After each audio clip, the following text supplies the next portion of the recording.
Hello, I'm here with Cherie Soria at the Living Light booth. Cherie, could you tell us something about your history of getting into raw foods? Yeah, I'd be happy to.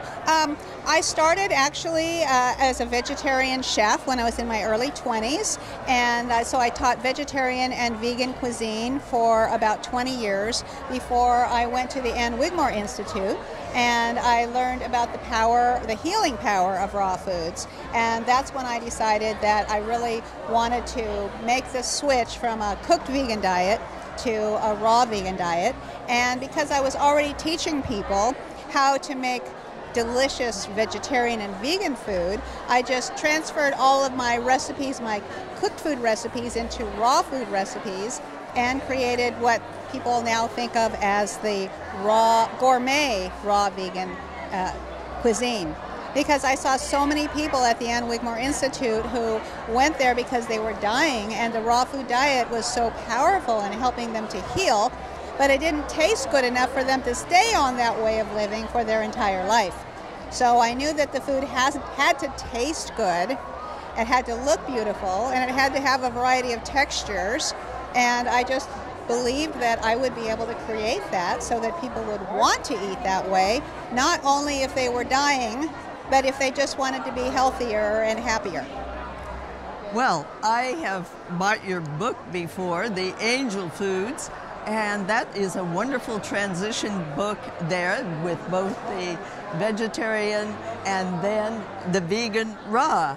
So you have written other books and then started your own Living Light School. Could you tell us about that?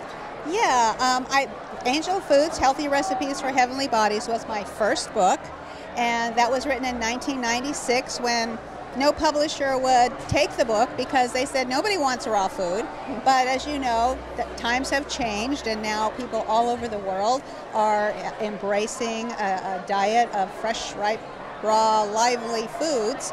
And part of that is because I did start a school, Living Light Culinary Institute, in 1990. Well, let's see, no, it was actually 1997 that I started the school, and I started teaching people to teach immediately. So they didn't just learn how to do it for themselves, they learned how to teach it to others, and consequently, because they were teaching it, it spread very quickly.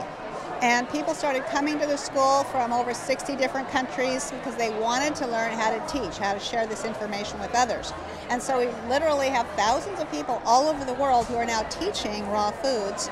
And we're putting all of our classes online so that people can actually go to our website, rawfoodchef.com, and they can take our online classes, so they don't even have to come all the way to Fort Bragg, California on the north coast, north of San Francisco.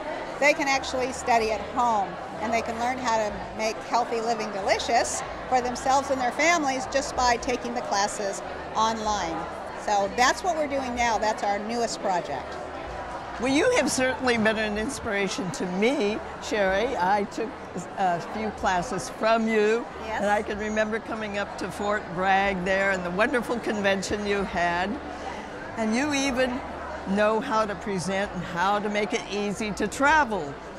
Would you like to tell us just fast about that? Well, we travel a lot. My husband, Dan Latterman, and I do travel all over the world, and it is important for us to be able to eat the way we like to eat that makes us feel best. So we find that we just have to think ahead. We have to use the internet to help us identify places where we can eat and where we can get organic food.